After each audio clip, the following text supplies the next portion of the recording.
tetap Joyo.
Sedaya menika namung perkawis anggen kula pisah wonten ing alam padang menika. Kula boten mangertos tiyang ingkang sampun ngukir Jiwaraga.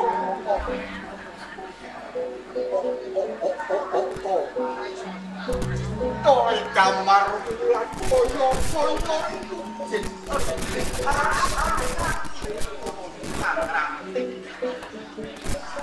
Sausek kowe bakal kontapak saka kuki ing bose kok. Arep bayu perkara iki mau tole kowe kok kedenangan karo bapa tunggul balik. Lapoto mau ora kedenangan karo pun bapa kowe wis tumekan ing pati kadhep ana kersa dalem Gusti anggen to jan. Kula menika sampun lilo menawi to kula menika temekanipun pati. Osek kamar mulan. Yen kowe nyanyut tuwuh kanthi kedadian kowe tumekan ing pati apa lakon iki mengkone bisa rampung karo saka patimu kamar satu. Kula kinten perkawis menika saged yen to kula ngantos temekanipun pati. Awit menapa ya? Anggen kula gesang menika mboten wonten ginani. Panjenengan tansah bebeda dhumateng pendak kula mangsa kepengin mangertosi tiyang asma ingkang sampun ngukir Jiwaraga. Panjenengan tansah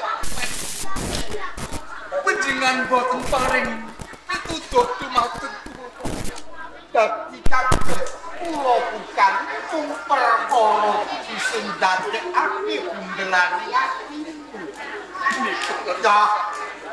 Ya kamar sasung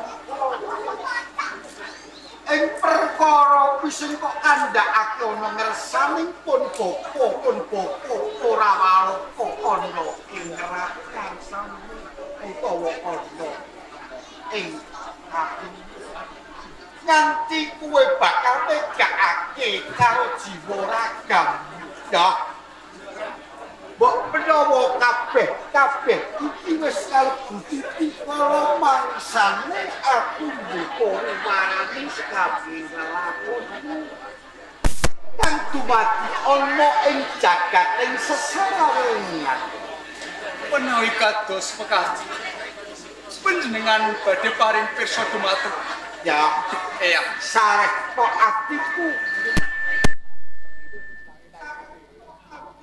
Tentuno pikirmu pun bapa bakal pengen dituduh kanthi waloka marang cewek-cewek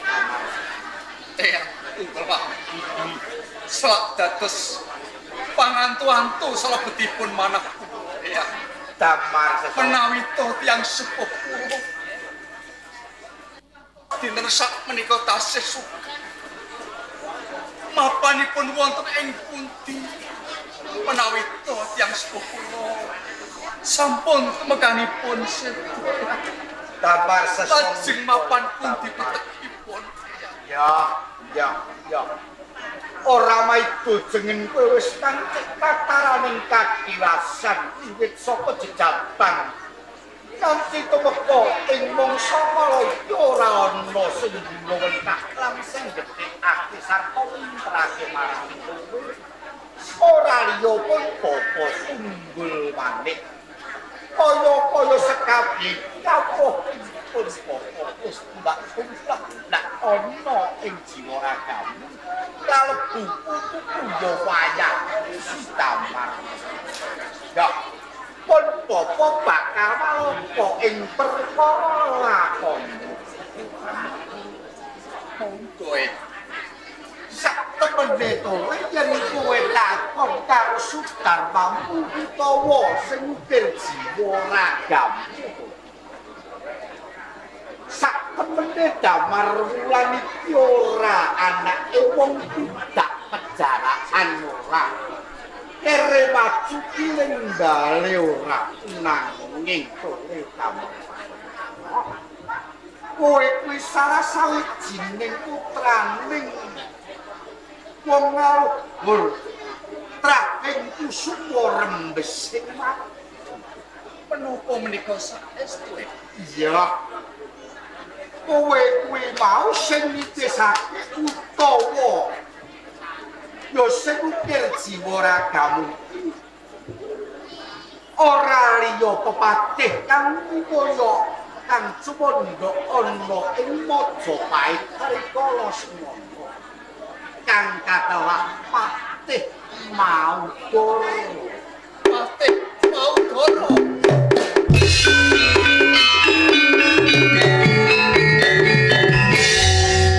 Tenono patih Maudara kuwi gedhe lelabuhane tumraping kraton Majapahit. Ora ana salah sawijining para praja Sundhawaning negara sing ing kono pasrai kayan ana ing Majapahit ora liya ya Ramamu ya Sita. Iya. Nanging kenging menapa? Menawi to kula menika putranipun ngaluhur pepatih wonten ing Majapahit. Kula menika gesang wonten ing Karang Pradesa. Ya, Wonten ing desa Palodo. pancene kabeh kuwi mau asal lan usuling Ramamu kuwi mau saka ing pertapan Palombo. Ing pangertiya tole damar lan yo damar. Lamun to teng Rama yo sing ukir ora ya Bupati Maudara sing wis tinarbuka kawan. Iki dina wis jinumpa ing angin sing tegese wis ngadhep ana ngersa dalem Gusti Kang anyipta jagat. Ing kono wis tumekaning pati. Sampun tumekanipun.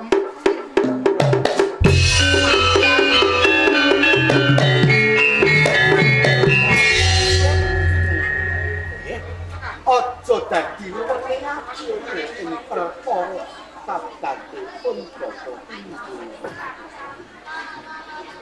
Iki boten dados menapa menawi tiyang sepuh kula menika sampun sowan wonten ngersanipun. Ya, Nanging menawi torikul semanten tiyang sepuh kula kalebet parangka praja wonten ing Kraton Majapahit. Kamangka tiyang sepuh kula sampun boten. Mila saking menika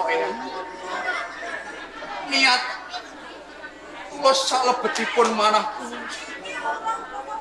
kula menika kepengin sanget nulat parang rujuhipun tiyang sepuh. Tole bocah bagus damar mulan mbok menawa kabeh-kabeh mau wis dadi dari sing pemesten lan tuwiban mungsa. Apa sing dadi kandhamu pancen bener tole damar sesat. Wis kanthi tataraming kadhewasan wis akeh aji jaya kawijayan pamit apa wae kang dak tumplek marang siramu kaya wis cukup. Kula saka kuwi ora ketangkepke wae kowe kudu ninggalake pertapan ing Palombo. Sangka dawuh parandikane yang tunggul manik tole damar kowe kudu supita ana ing kraton Majapahit idep-idep ing mengkone ketempel kamuktene kalawan Ramamu Patih Maudara. Iya. Menawi margi ingkang kados ngaten kula parikedah sowan wonten ing Majapahit lajeng kula menika ngadhep wonten kersanipun Sinuwun Prabu Majapahit. Aja nganti jroning kowe ninggalake sangka ing pertapan tak undung kang supaya swita ana ing Majapahit.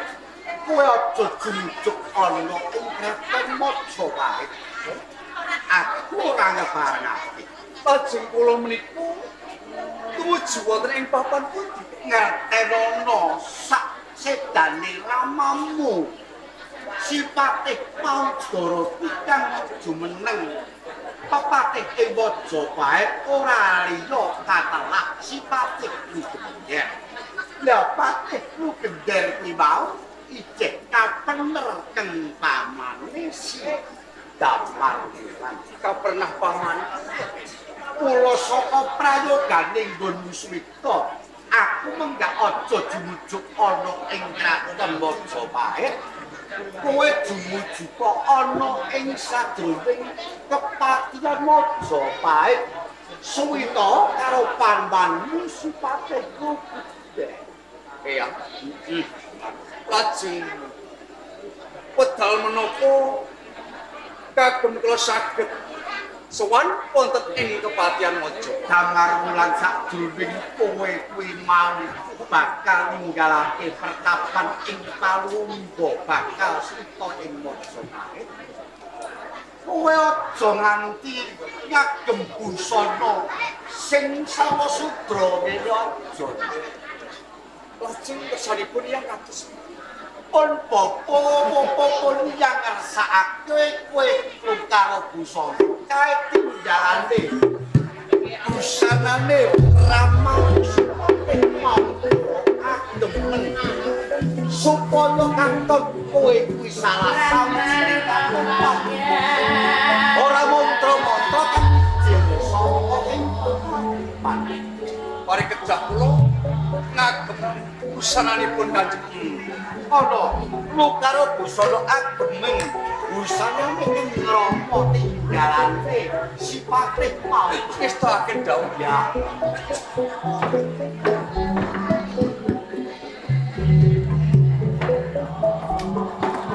ronto-ronto rasane ati kaya rujik rasane ati kudroning aku pikirake palang tengking ati si Damar Wulan ya Damar Seksa ya mbok perlu kabeh mawis kalbu titi kala mangsa garis sing pepesden jagat nemtokake lamun Damar Wulan kudu ninggalake pertapan Palumba kanthi swita ana ing kraton Majapahit. Ya, ora ketang kepece. Popo. Kapeksa buka lembaring lelakon utawa lembaring sejarah lelakon.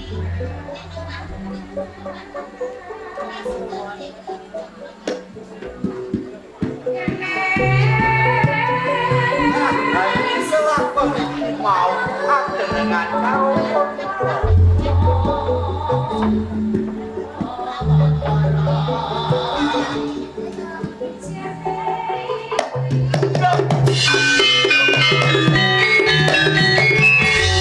Wonten menapa ya? Damar sawusing kowe kagem busana tilarane swargi kang Rama kaya dinodhok rasane atiku. Kaya kuwi copot rasane janten ora yektosipun wonten menapa to e? Ceples jambianom sinigar kala nom-nom male ramamu simate mauto.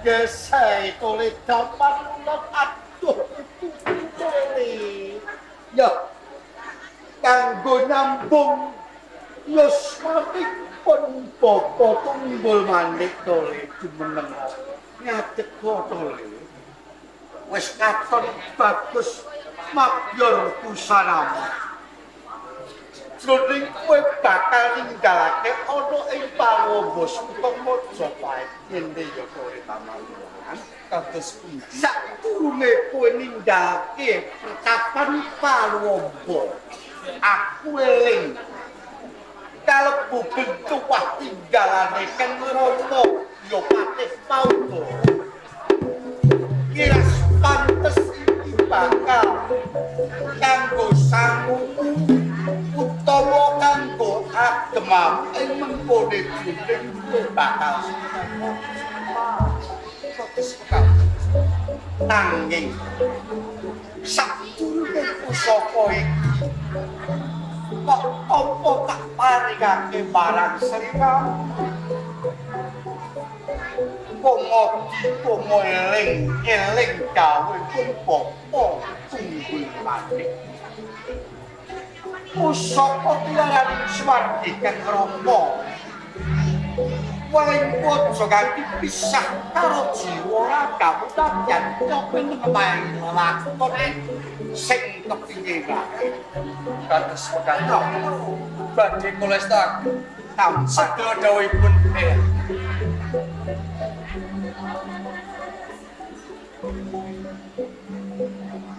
ya menawi to sedaya menika sampun purna dawuh panjenengan kawula keparenmu wedal sak menika kula nyuwun pamit kula badhe tuju wonten ing kepatihan Majapahit kampar sesangka sing sak temene ngono aku tok tinggal ana ing pertapan Palombo ya yen kowe tinggalake pun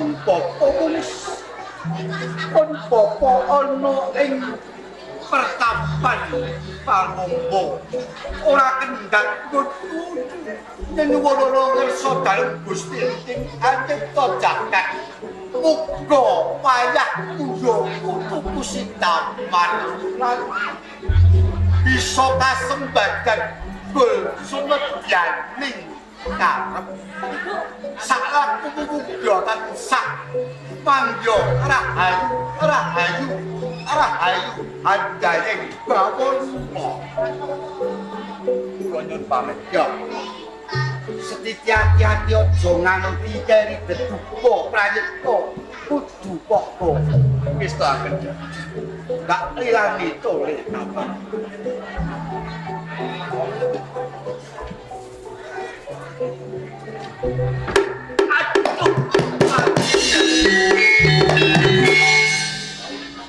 koyo seneng asane jejantung pusing aku tinggalake karo anakku sing ya ora ketak piye wae tole subedyamu apik nggonmu ninggalake pertapan muga tansah rahayu ing saklaku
ora teges aku napi tambe kawan jenis lora ning kabeh mau aku kepengin ngerti saktenane soparanmu lan saka ngendi papanku sedulur nek pancen kepe-kepe srawung kelawan aku ya Diwanuku.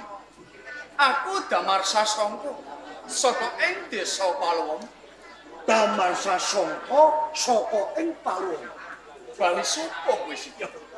Diwanuhake wae. Jalumukaranku saka ing Blambang. Jarumuka saka ing Kabupaten Blambang. Pancen bener. Damar Sasongko yen tak waski jeneng sira katon gagap hukum linglung ing penggalih katon bingung atimu nganti lakon kowe mandheg ana ing pertigan kene sak tenane jeneng sira iki arep tumuju ana ing men Sedulur, pancen bener sing mbok kandhakake. Wong aku kepengin tumuju ana ing Kraton Majapahit. Kamangka ana ing papan kene aku bisa tinemu kelawan mapan kaberan banget. Wong aku kepengin takon kelawan dalan endi to sing tumuju ana ing Kraton Majapahit. dadi cetane jeneng sira niat lan sumedyane mung kepengin tumuju ana ing Majapahit.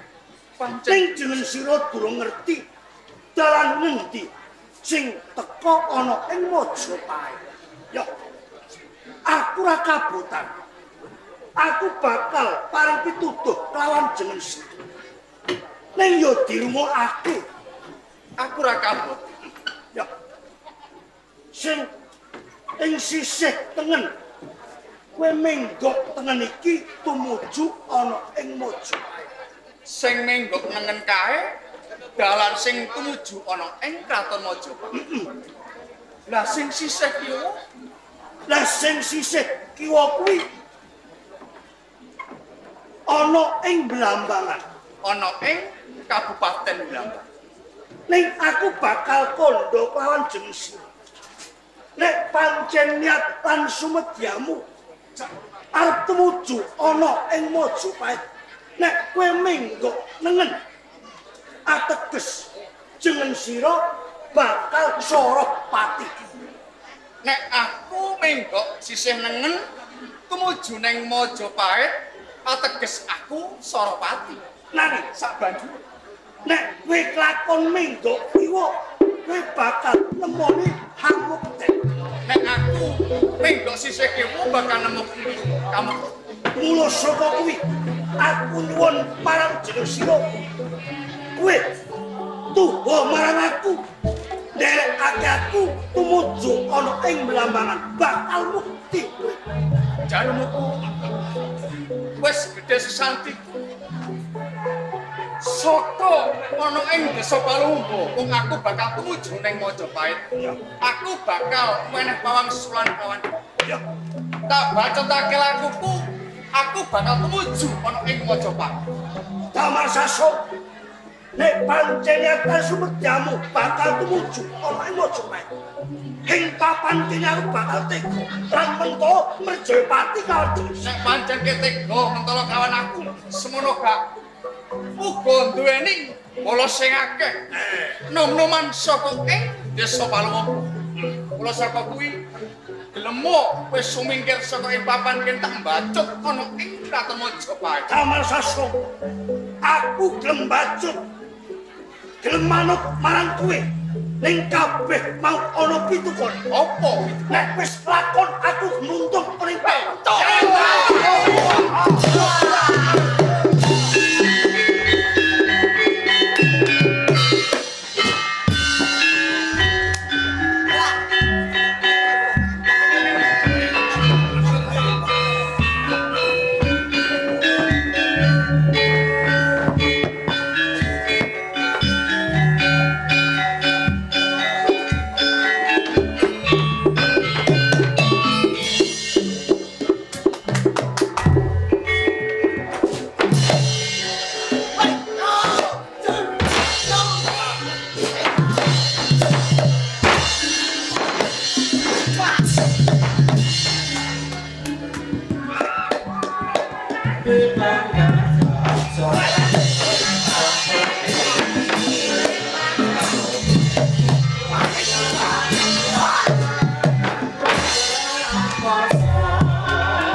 Saiki cara beras wis dadi kacang ijo. Tegese piye? Cara beras wis dadi kacang ijo. Ora. Lah kudune bubur. Lah yo bubur kacang ijo. Oh, iya bubur kacang ijo. KS batu. Lanjutkan kowe iki ngurusi Sprite, Fanta, teh, cah. Lah kono Fanta sing doyan ora cocok, Cak. Lah sapa sing doyan? Tas isine Fanta sing aku manggon kono rawuhan. Ya aku rawuhan akeh. Aku protes. Protes ndi? Protes karo buane Barokah. Nek protes piye? Aku gak itah. Ono digawakno sitok bar diombe diangkut. Mangkel apa?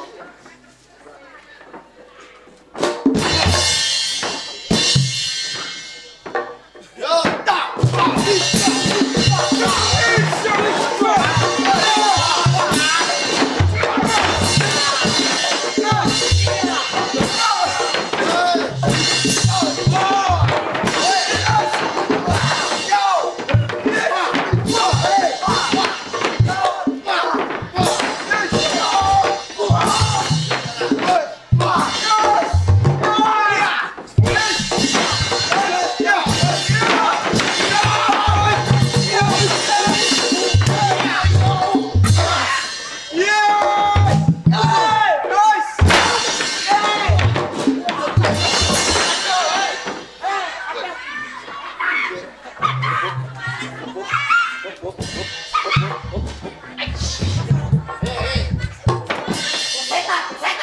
Dilarai semalam suwek. Sapa sing suwek? Suara sapa sing suwe? Sapa? Sapa sing suwe? Aduh, duh. Aku apa isin? Rene. Aku apa isin? Isin piye? Aku suwek. Ini ya. Kira apa-apa. Sing suwek aku suara suwek. Suwe. Sebule suwek dhewe. Masa aku sen boyo kena dolak. Suarem suwek. Apa? Suarem. Ora. Aduh, Dik. Alasan ora isin aku piye? Kowe duwe isin piye? Rasane terombol sekarang. Piye? Ono toprake mogor melo yo toprake terima yo melo trombol matane. Lho, kowe kenal. Kowe viral. Lho wong iki cerak aku kok. Icin. Serji aku wis kadung tes selawe wis jebule ora udan. Dadi apa? Icin sampe wis dadi apa? Dadi warnet. Dadi warnet. Dadi meneh. Iya. Mbok dewe apa? Ini kan susu. Iki lho. Susu. Pentil. Susu. Tak kok wong kene sing mbok dudul ireng kok ya pentil. Atoh. Sakit.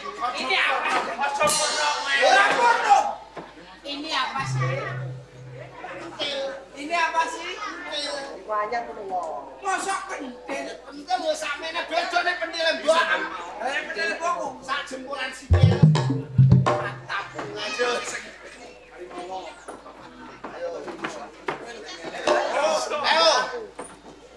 Ayo. Wes.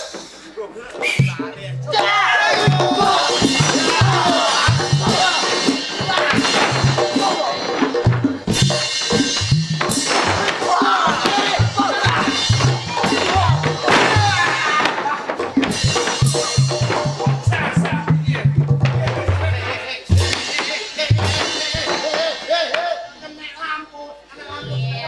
Aduh mataku. Lah mbok kenane dia betul ya. Apa mata? Ayo limoy. No. Bicin.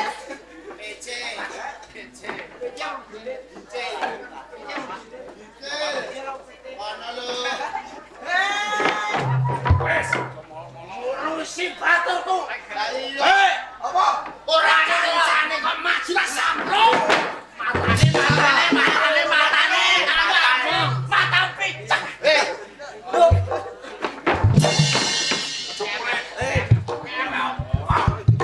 Apa? Ketoprak nang apa cek goblok iki. Lah ketane nyamuk. Lo ngamuk musuh, Mas. Lah iya. Kowe karo aku musuh cek iki uteke sentet e. Sudah sama. Lah.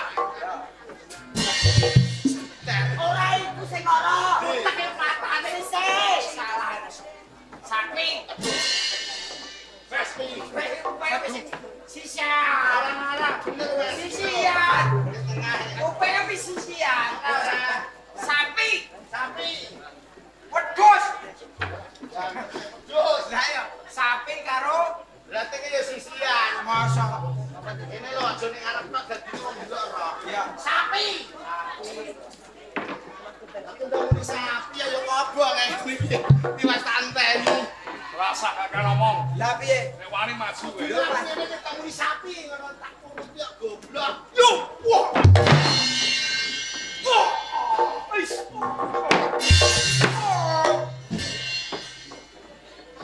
Ana apa? Ya ora Ana ngene. Aku yang ngene.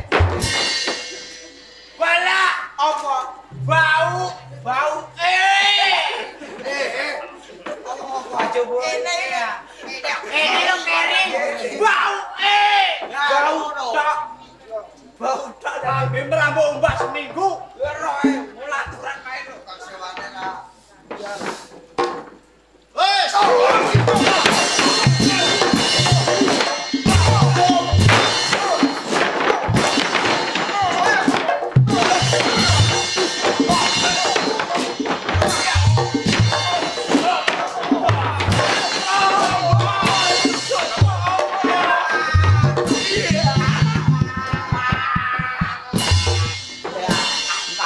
Apa cak? Cepat.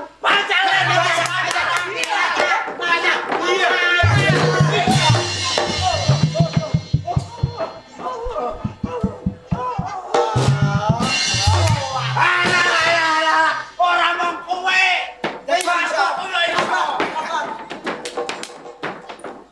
Ditendang, dirampani iso.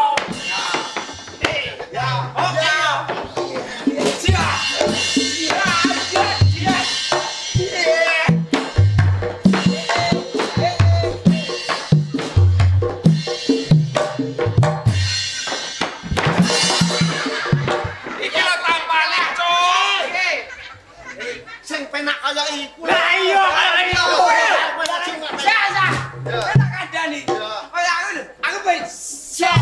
Serangan. Set. Iya. Set. Iya.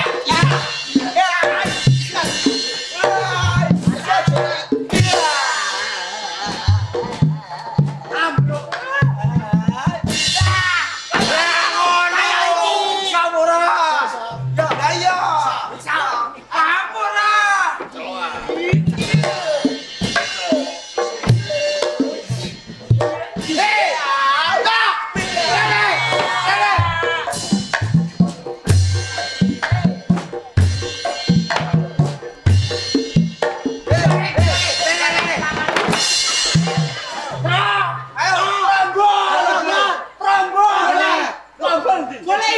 Matam suwek kono.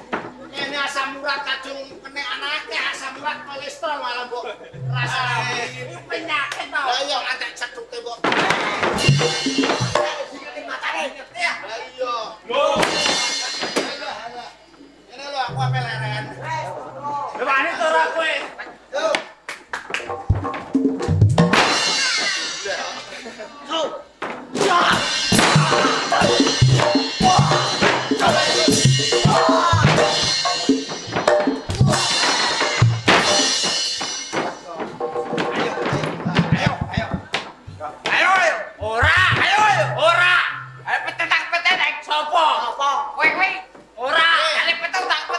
Jane me tak Pak. Tapi ora mentok. Juret kaya bucaci. Ya iki lho. Tro. Hei, Prajurit. Lah Ning iya. kono diwaneni, Tro. diwaneni wong modele kok kurcaci. Lah. Kowe nduk karep. Alah lho delok. Apa? Bocah ki ya dudul kene sak meter kotor kabeh. Apa sing kok kurcaci sapa? Gak kowe Mas, gak kowe. Kowe mana? Wani tenan to ora? Ora mikir. Yo condeke tak pikir iso diwuyek. Mas bingung. Ayo bantu arep. Ngacak col sore kok. Aku iso ile. Ya. Yes. Jurus harimau.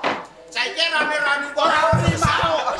Lah ini wis tak pikir dhewe, gak sing mikir. Ya kabeh.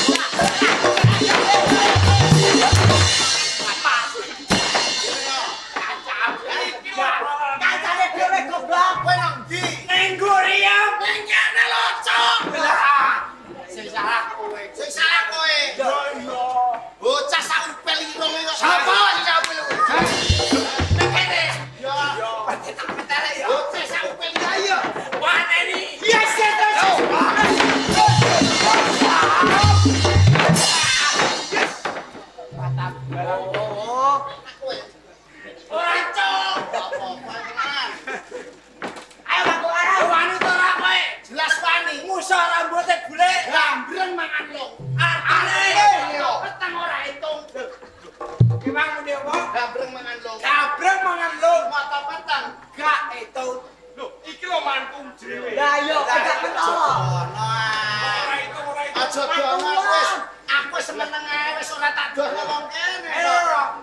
Wedhus mangan lu. Wedhus mangan lu. Ya disangoni sing duwe ya.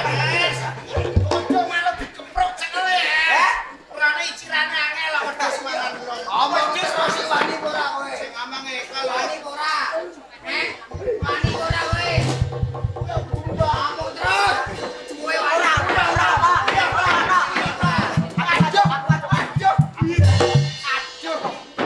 Udele trombol. Udele trombol. Aja mbok awak-awak. Pengen tuh ulah-ulah. Ora ono. Ayo. Kowe iki lho takok wong kene. Ya, Udel diawa-awa ora kudu muncah ngono. udel antek diawa. Kuwi ya contone jajal dene sinden awa-awa ora muncah. Sedi apa itu? Ini nek ceritane wong tau demen sik. Ya. Yo awak jare metu. Ngomong mbok campur guyu wong delok gak paham. Gak paham. Ngomong santai, santai aja santai. Omong piye? Omong piye? Udele sing sinden sing cilik. Bawa-bawa Ini wong gede. cilik. Nek dia mati santai. Sing gede ora bawa-bawa anjir mlaku kok. Sing cilik. Yo iki kok aku. Sido to ora? Ayo sida ora iki. Sido Mas. Ayo.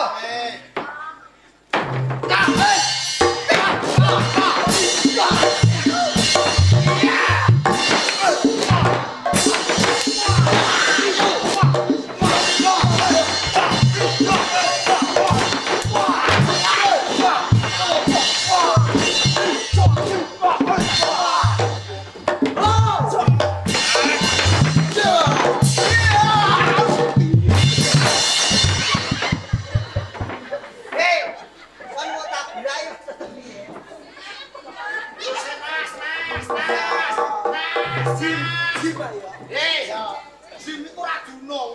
Nas iku mendek contone ape ngrabekno utawa anggere nase bae oleh eren.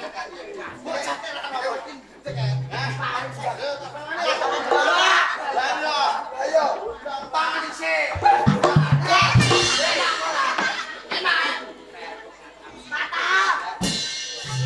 Sido to ora rambut kandhane bocah.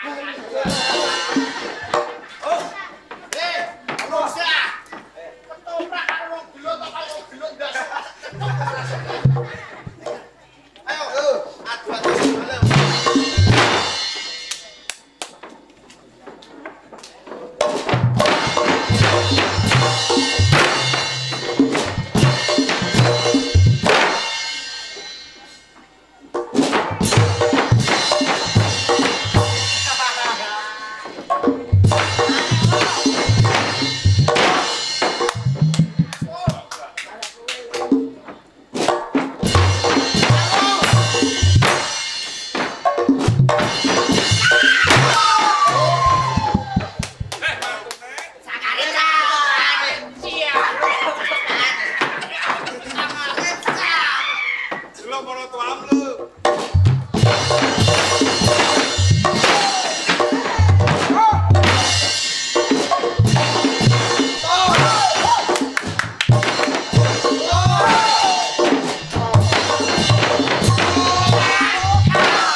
kandhani. Iya, wong kok ora ngombe apa arek yo mendem kaya aku iki lho.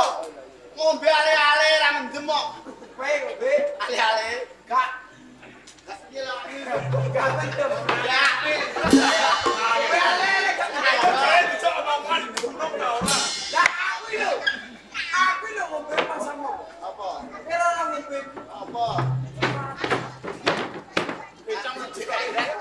masih engkot mantuk iki auto. Anakku nek bare Suwi. Ngeblek biasa blek. sikat.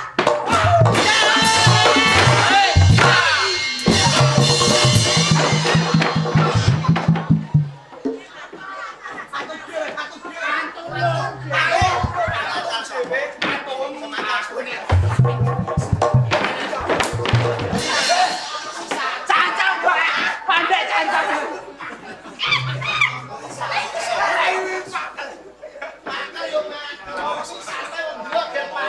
Iya, ini kok kepengen sukses sampai tak gawe ke loro ati. Sing mancal aku. Rungokne kalau ngomong loro kowe. Ngene lho, sing mancal aku sapa? Aku. Sapa? Aku. Sapa? Aku. Ya wis gak apa-apa mantuku dhewe. Yo ngono. Mantuku sakjane wong buder. Penak ora? Penak. Penak aja mung mrikus to. Iya.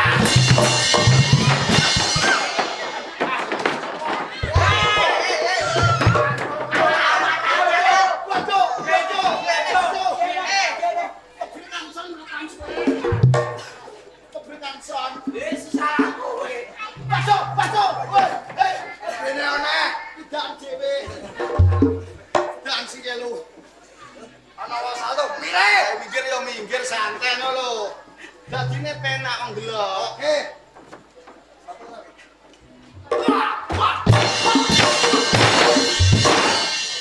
Ya.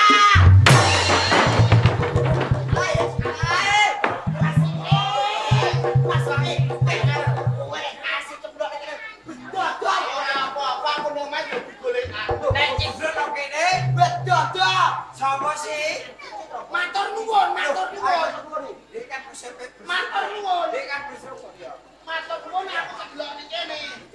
Takoni kene apa kok matur nuwun. Ya.